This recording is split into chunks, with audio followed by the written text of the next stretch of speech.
Here's what's coming up on the world today. The World Health Organization cautions Russia to slow down on its plans to begin COVID-19 vaccinations based off of its own vaccine. China says it opposes what it calls the U.S. discriminatory actions against it, following its plans to ban social media app TikTok. And Spain's former king, Juan Carlos, leaves the country as corruption allegations against him intensify.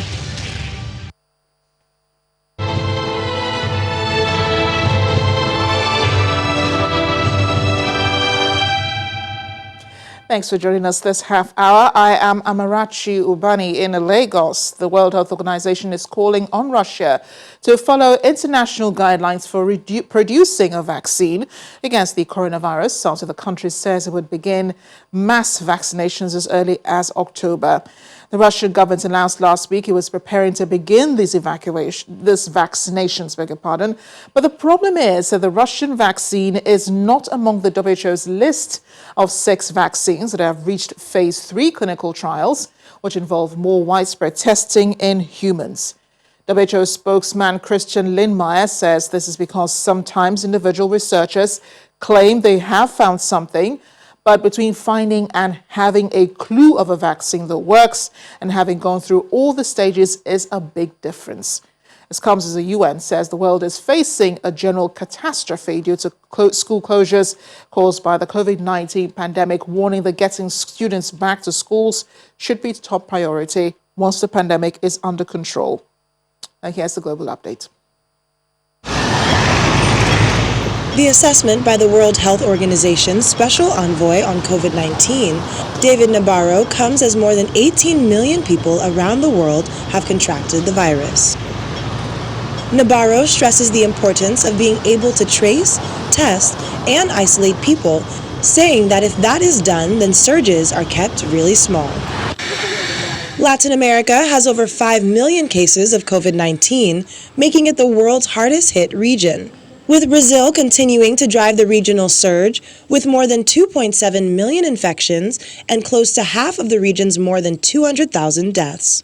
Colombia, another hotspot, recorded 11,000 new cases in the last 24 hours, and other nations, including Mexico, Peru, and Chile, are struggling to contain the pandemic. Iran has reported more than 2,700 daily infections, the highest number in more than a month, as well as 212 deaths. Officials say the country has seen a total of 314,786 cases and 17,617 fatalities. In the U.S. state of California, the U.S. Department of Defense has deployed nearly 200 medics and logistics experts across the state over the past 2 weeks to reinforce hospitals and provide much-needed reprieve to healthcare workers. Our providers have integrated into the 8 supported hospitals as a member of their staff and as a member of their team. So we are not, working on isolated wards. It's not like we have any Air Force tents that are set up outside. We are truly jumping into the staff in each of these hospitals to help support in any way, shape, or form that we can.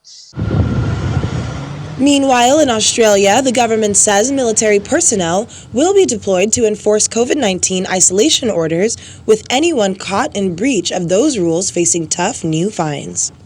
The state of Victoria imposed a night curfew this week and tightened restrictions on people's daily movements and ordered large parts of the local economy to close to slow the spread of coronavirus.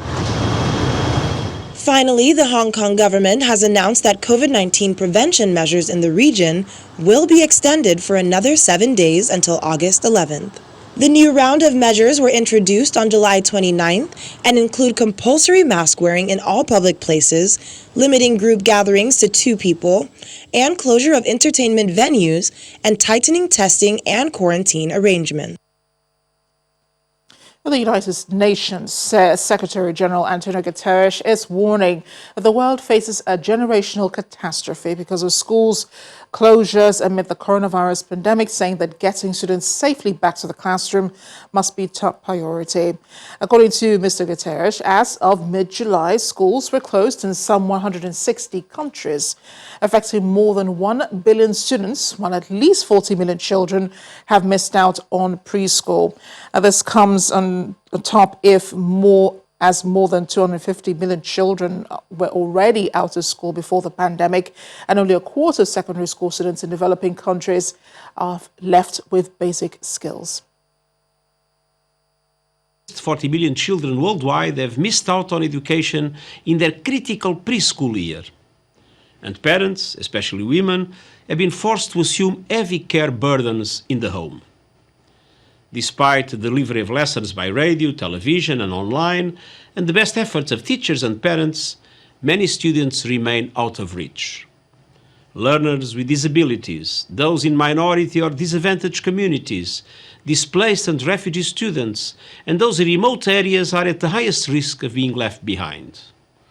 And even for those who can access distant learning, success depends on their living conditions, including the fair distribution of domestic duties.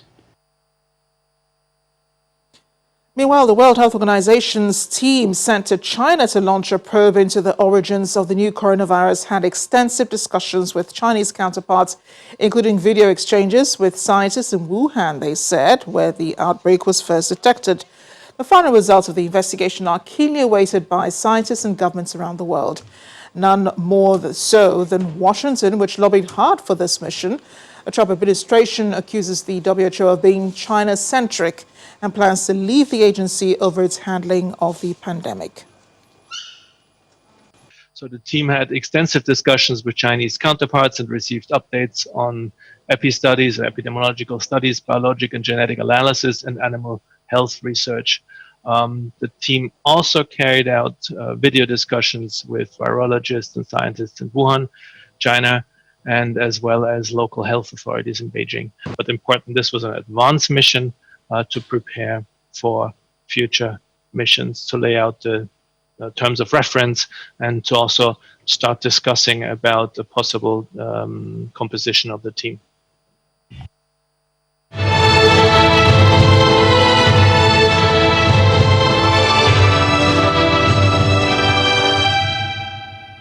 In another development involving China, the U.S. President Donald Trump says the government should receive a big percentage of the proceeds from any sale of the U.S. operations of TikTok Microsoft. He told reporters that the White House of the United States would make any sale of the Chinese-owned video app possible, and therefore deserves a share of the proceeds, whether it comes from China or it comes from Microsoft. President Trump has also warned he will ban the app on September 15 if there is no deal. He's also accused TikTok and others of providing data to the Chinese government, which Beijing and TikTok deny. We make it possible to have this great success. TikTok's a tremendous success, but a big portion of it's in this country. From the sale directly? It would come from the sale, yeah. Whatever the number is, it would come from the sale. And then you Which mentioned nobody else would be thinking about but me. But that's the way I think, and I think it's very fair. And you mentioned, But we want no security problems with China.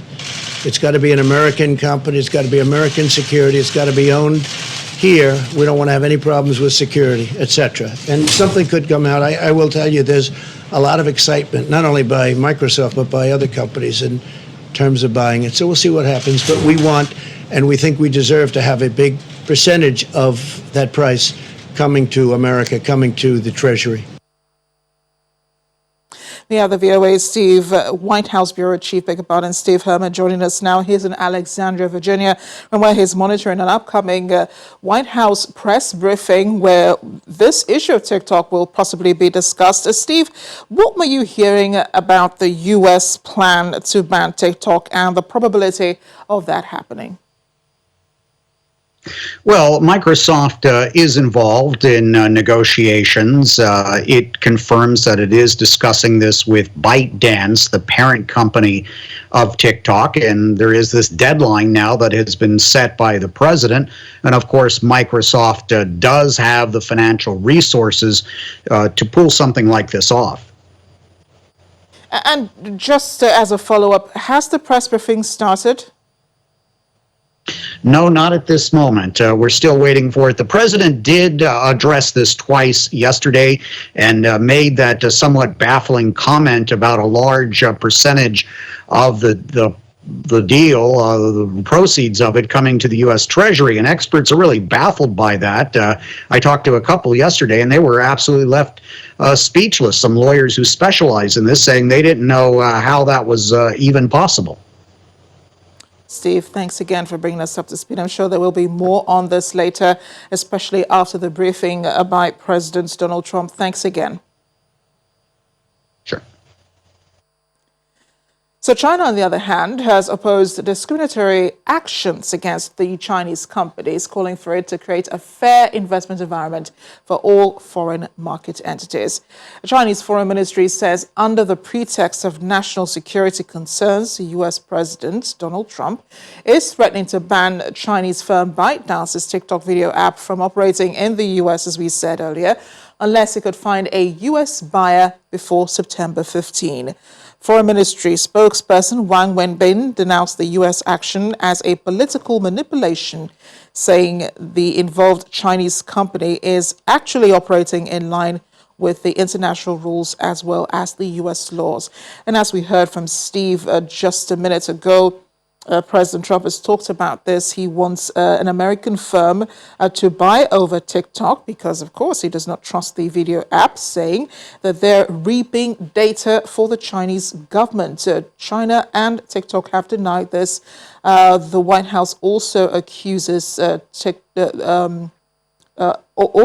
China of a lot of other things, which is why there's a lot of tension between the two countries. Joining us now is cybersecurity expert Chibuike Good News. He's here in Yaba, Lagos. Mr. Good News, thank you for joining us on the program. A pleasure having you. Thank you very much. So TikTok has become very popular, even too popular, I should say, especially with people stuck at home because of the lockdown measures, helping them to make funny videos and posting them online. Now, apart from the fun side of it, are there things about this app that we don't know about? The app is just like every other social media, and just like the other ones come, but it's a very powerful app. And from what is done in a period of 3 years, it has broken the records of the existing social media we see, and it has a very strong potential to also influence social change and do a whole lot of things. And it has strong economic implications, and some people may also see it as a strong threat in terms of social change.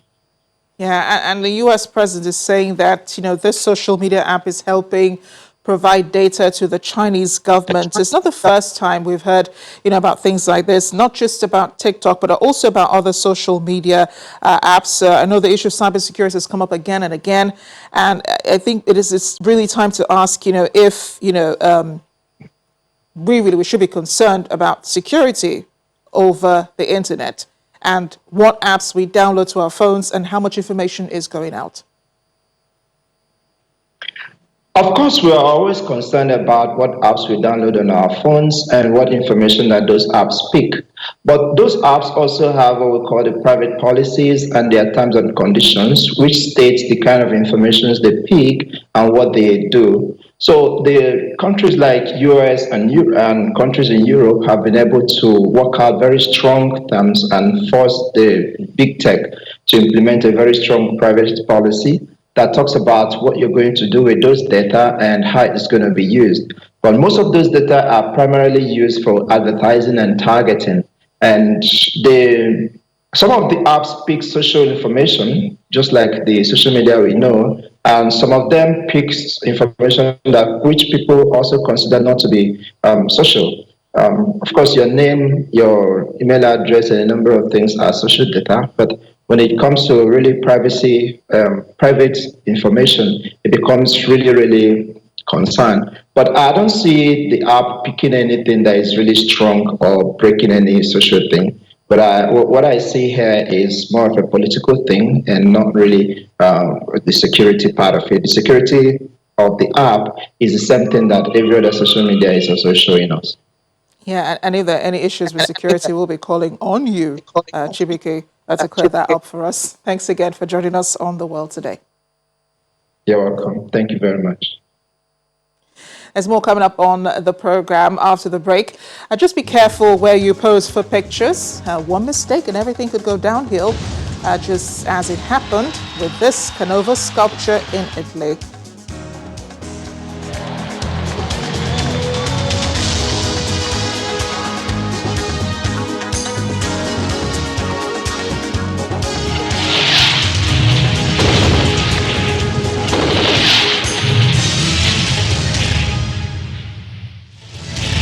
Welcome back to the program. Spanish media have been speculating the whereabouts of the country's former king, Juan Carlos, following his shock announcement on Monday he was leaving the country.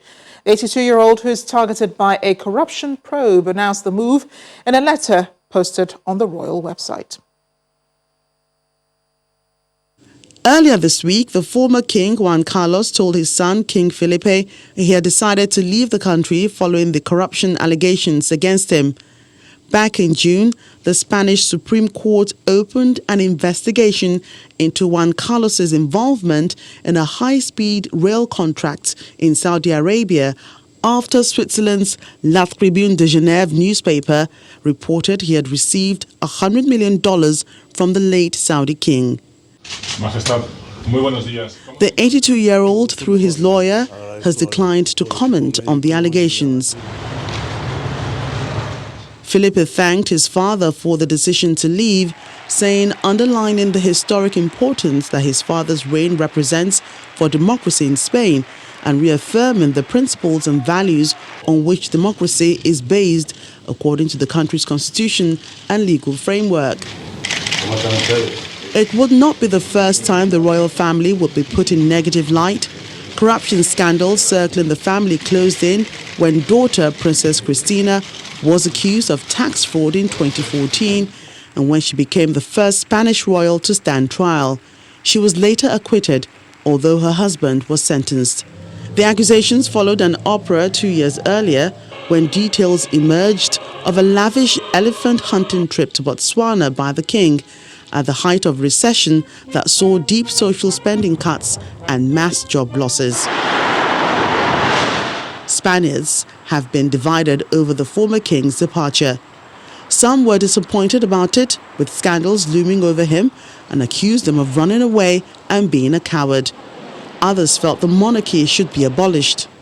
The former king is said to have gone to the Dominican Republic.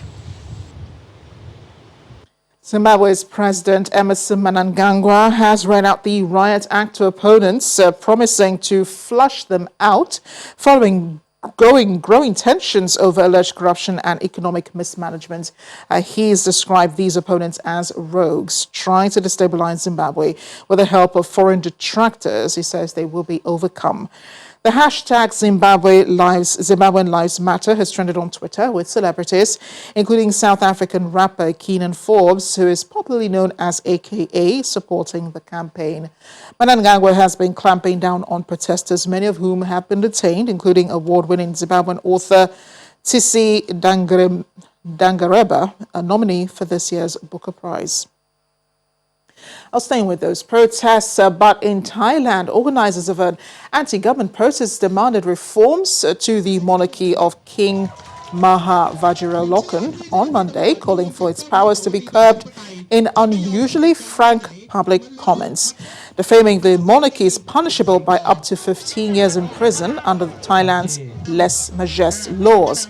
Police did not stop the 6 speakers at that protest, but said that any suspected offences would be investigated.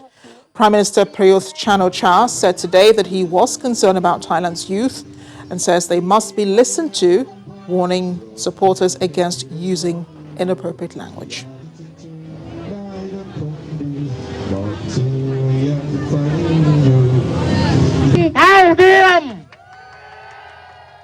For some lighter stories now, Britain's royal family wished a happy birthday to Meghan, the Duchess of Sussex, wife of Prince Harry, via Twitter, in a show of friendliness after a rocky period that saw the couple move to the United States. Official Twitter account for Buckingham Palace, which gives updates on the activities of Queen Elizabeth and other royals, posted a 2018 picture of the monarch with Meghan, who is celebrating her 39th birthday today.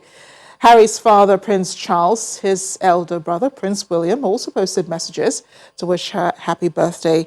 Meghan and Harry moved to Los Angeles with their baby son, Archie, earlier this year after they gave up their official royal roles following disagreements with other family members and in the face of huge media attention.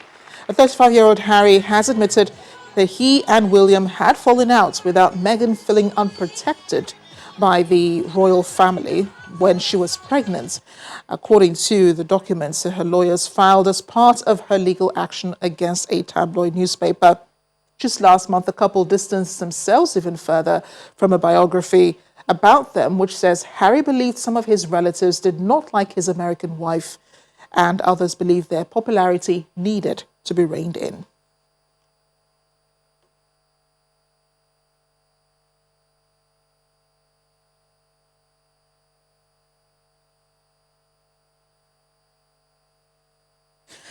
So here's why you should be careful where you take your pictures and just, really don't touch anything in a place like this.